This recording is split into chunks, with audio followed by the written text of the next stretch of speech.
The professor mocked the Latino custodian to solve equations as a prank, clueless that he was a prodigy. Who knows, maybe our janitors got the answers. Dr. Clara Mendoza's laughter rang through the math lecture hall, joined by a ripple of snickers from the students. Javier, you're familiar with advanced calculus, right? Surely wiping desks for years has taught you a thing or two.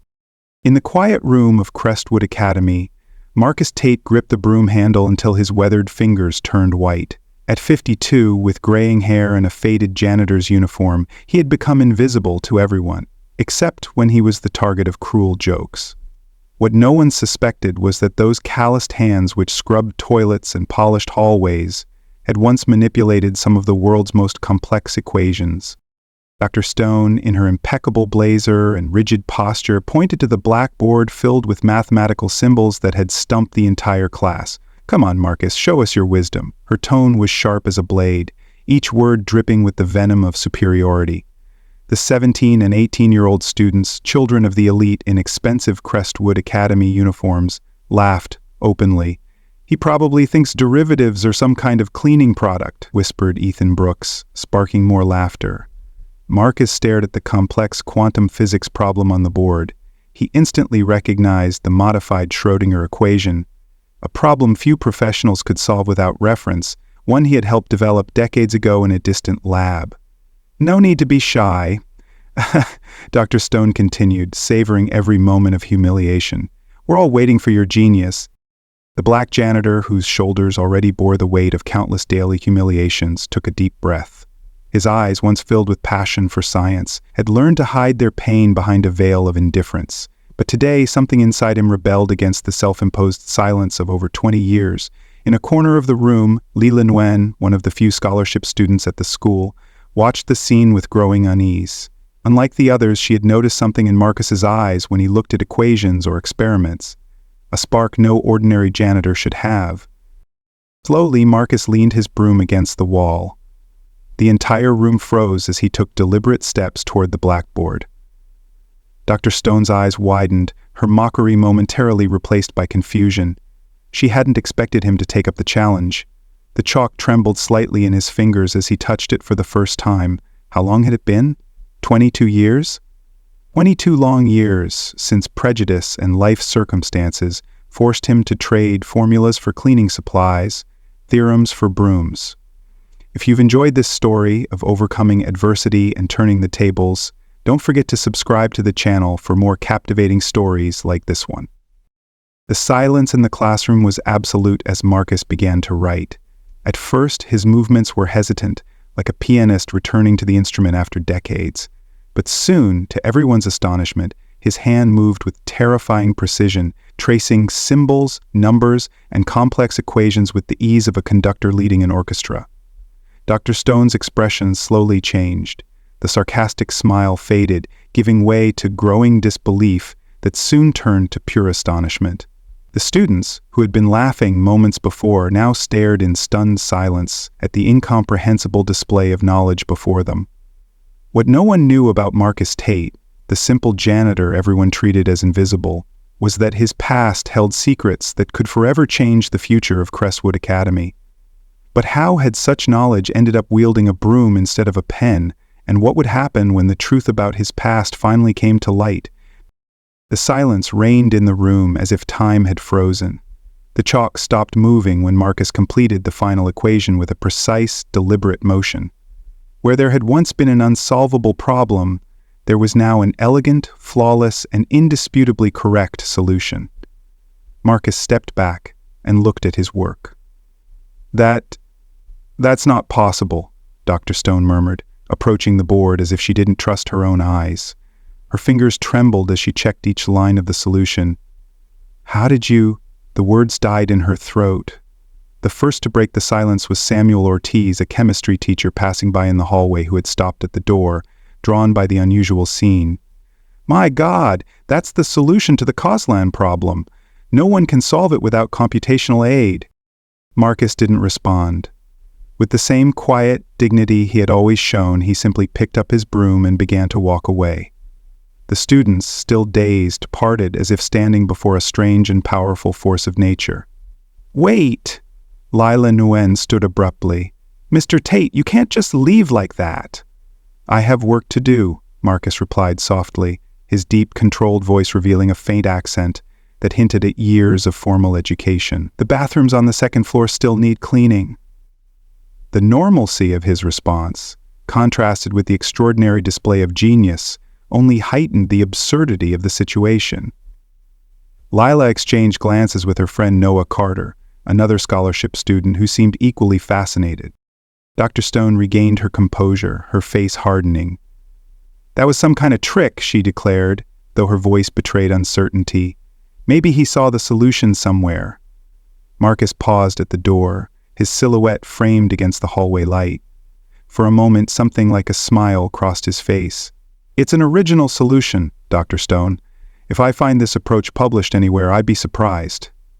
As the class dissolved into a chaos of excited chatter, Marcus resumed his routine, slipping into the anonymity of Crestwood Academy's empty hallways. But something had changed. The invisible weight he carried felt slightly lighter. In the empty chemistry lab, Lila and Noah spoke in hushed tones during a break. "I always knew there was something different about him," Lila confessed, nervously fidgeting with her bracelet. "Sometimes when I study late in the library, I notice how he looks at the physics books, with a different kind of gaze." "We have to find out who he really is," Noah replied, typing frantically on his laptop. "No one solves equations at that level without serious academic training." In the hours that followed, the news spread like wildfire through the prestigious institution's corridors. The black janitor, the invisible man, everyone treated like furniture, had solved a problem even the professors couldn't tackle. Some laughed it off as an elaborate prank, while others quietly began questioning their own assumptions. Dr. Stone, however, was not amused. In her private office, she obsessively checked the solution she had photographed with her phone. Every line was perfect, every transformation impeccable. This threatened not only her authority, but the entire system of privilege and hierarchy that underpinned her worldview. "I won't let a janitor do this," she muttered to herself, dialing the number of Director Sullivan. "There's something highly suspicious here, and I need to investigate." Meanwhile, at the back of the academy, in the small utility room that served as a storage space for cleaning supplies, Marcus opened a locked drawer in his rusty locker. From it, he pulled out a worn leather briefcase, so old its edges were fraying. His calloused hands caressed its surface as if it were a cherished treasure. 22 years. 22 years of keeping his true self buried beneath layers of silence and resignation. When he accepted the janitor job at Crestwood Academy, he swore to himself that his past would remain just that, past. But now, the public humiliation had awakened something dormant, a spark of dignity that refused to be extinguished. "Maybe it's time," he whispered to himself, opening the folder to reveal yellowed diplomas, certificates of scientific awards, and a faded photo of a young Marcus Tate in a lab surrounded by cutting-edge equipment and smiling colleagues. What Crestwood Academy didn't know was that the man who scrubbed their toilets and swept their hallways held secrets that could alter the course of lives, including their own.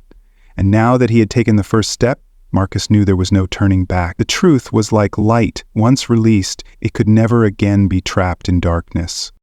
The next day, when Dr. Stone entered her office, she would find something on her desk she never expected, a scientific article published over 2 decades ago with a theory that revolutionized part of quantum physics, and among the authors, a name that would now send chills down her spine, Dr. Marcus Tate, in physiobility, but what had turned a brilliant scientist into a silent, invisible janitor in everyone's eyes. And what would happen when Crestwood Academy discovered that the man cleaning their hallways knew more than many of their esteemed professors? The day dawned with a heavy silence over Crestwood Academy. Dr. Stone arrived early as usual, her rigid posture masking the unease that had consumed her all night. Upon opening her office door, her gaze immediately caught an unfamiliar object on her pristine desk, a worn leather briefcase. Her hands trembled as she opened the first document. Her breath caught as she read the title of the scientific article, An Innovative Approach to Solving Schrödinger Equations in Complex Quantum Systems, published in the prestigious Journal of Quantum Physics, 1998. Lead author, Dr. Marcus Tate, Stanford University. No, no, it's not possible, she whispered, frantically flipping through the other documents, diplomas, certificates, letters of recommendation, photographs. The evidence was undeniable. The janitor she had publicly humiliated wasn't just a scientist. He was a forgotten legend.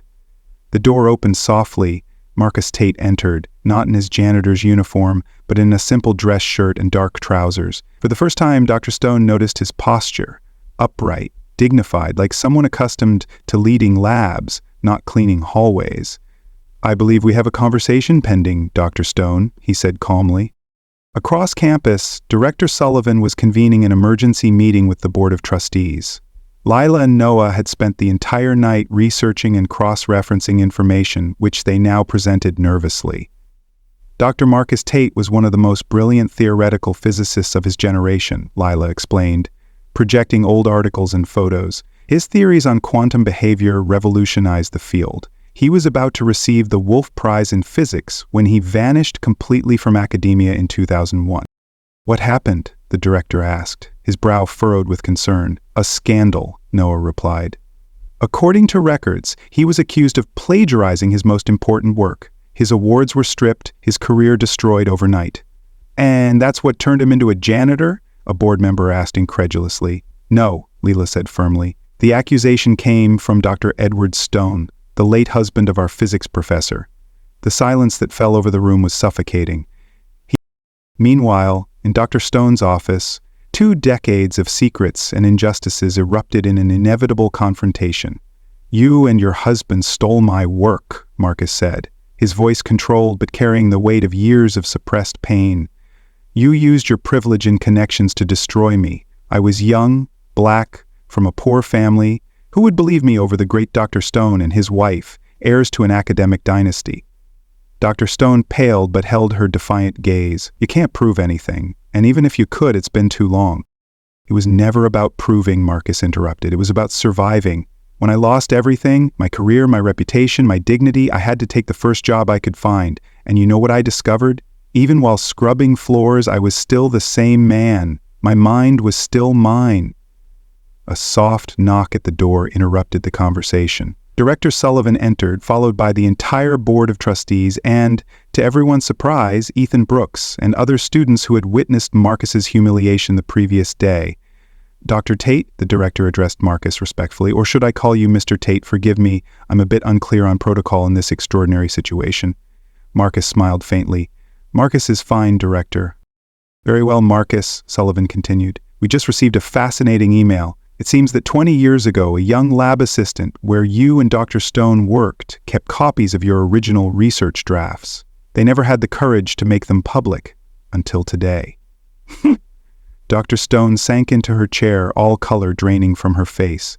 "That's not all," Lila interjected, holding her tablet. "Stanford University just announced they're reopening the plagiarism case against Dr. Tate, citing new, conclusive evidence proving his innocence."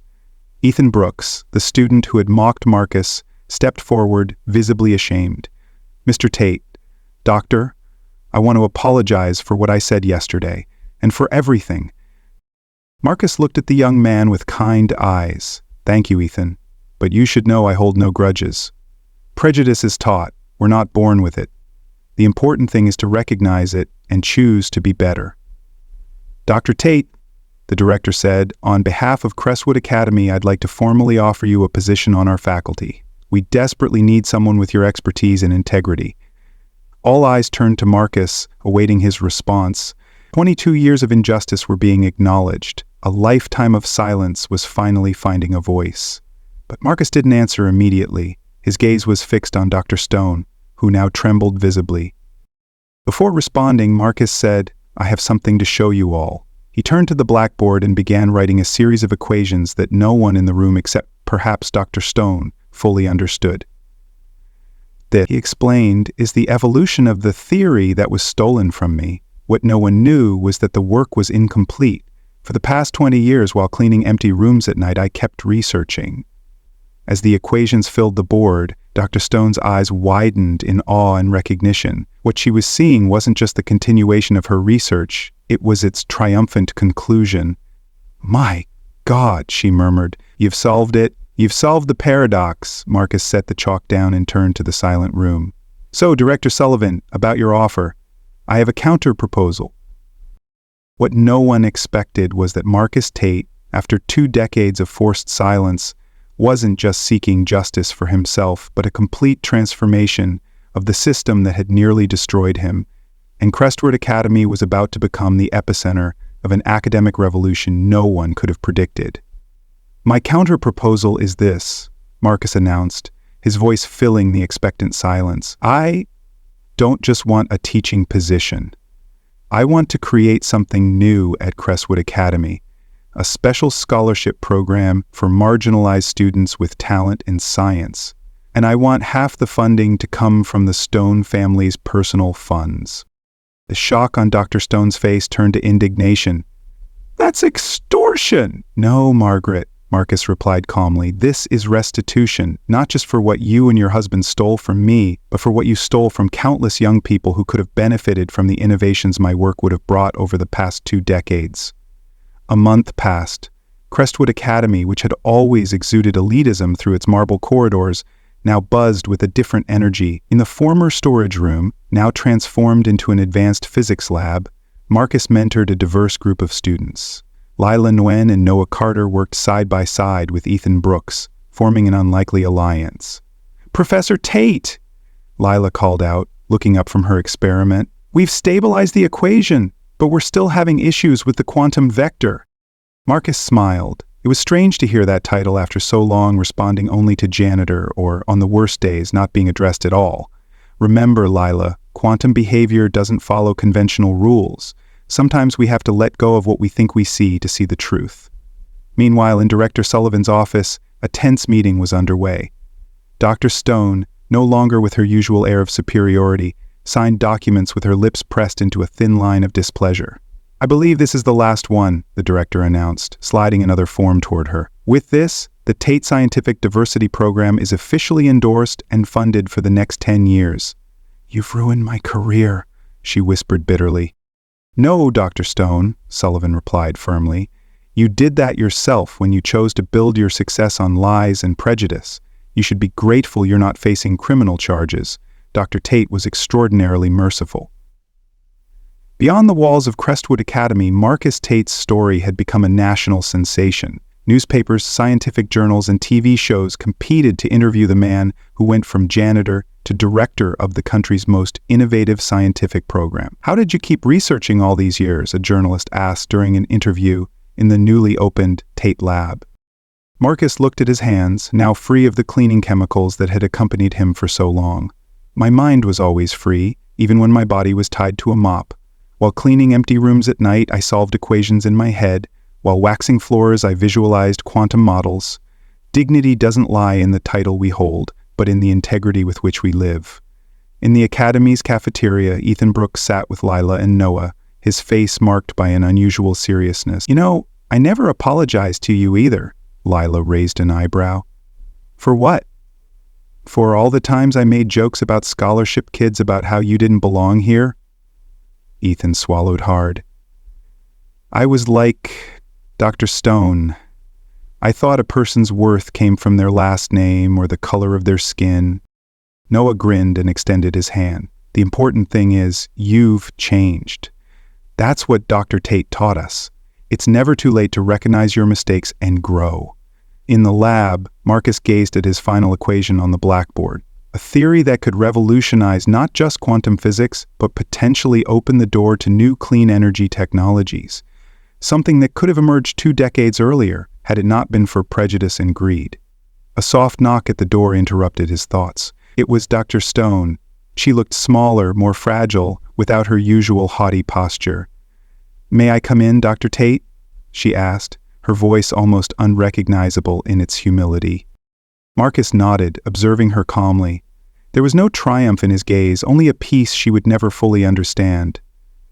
I've come to tell you I'm leaving the academy, she hesitated. And also to apologize. Not just for what Edward and I did 20 years ago, but for what I did that day in the classroom. Marcus studied her for a long moment. Do you know what the worst part of all these years was? It wasn't losing my career or even my recognition. It was having to swallow my pride every day, while people like you treated me as if I were invisible, as if my existence didn't deserve even the most basic human dignity. I know I don't deserve your forgiveness, she murmured. It's not about what you deserve, Margaret, Marcus replied softly. Forgiveness isn't for you, it's for me, so I don't carry the weight of resentment for another 20 years. As the former professor left the room, Marcus turned to the window. Outside, students from all backgrounds crossed the campus, among them the first recipients of the Tate program, talented young people from the poorest communities who never would have dreamed of setting foot in Crestwood Academy. Sometimes, Marcus mused aloud, justice doesn't come the way we expect. Sometimes it comes slowly, transforming the world not through revenge, but through opportunity. 6 months later, in a packed auditorium, Marcus Tate finally received the recognition long denied him. The Wolf Prize in Physics gleamed in his hands, but his true triumph was in the proud faces of his students in the front row. Science teaches us that matter and energy are never truly destroyed, he said in his acceptance speech. They only transform. The same is true of our dignity. It can be hidden, suppressed, denied, but never destroyed. And when it's finally recognized, its power can transform not just one life, but entire generations. That day, everyone learned that a person's true worth never lies in their title, appearance, or background, but in the strength of their character and the greatness of their contributions to a better world. The story of Marcus Tate teaches us that true worth lies not in titles, appearances, or societal labels, but in the resilience of the human spirit and the integrity of one's actions.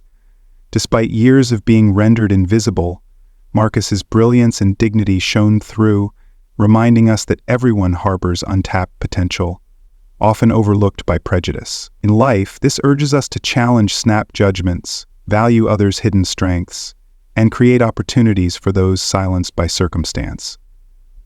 By recognizing everyone's inherent value, we foster a world where talent thrives over bias. Marcus's journey shows that justice and transformation begin with courage to reclaim one's voice. Thank you for joining us in this inspiring tale. If it moved you, please leave a comment sharing how you've seen prejudice overcome by truth in your life. Subscribe for more stories celebrating human resilience, and let's keep sparking change together.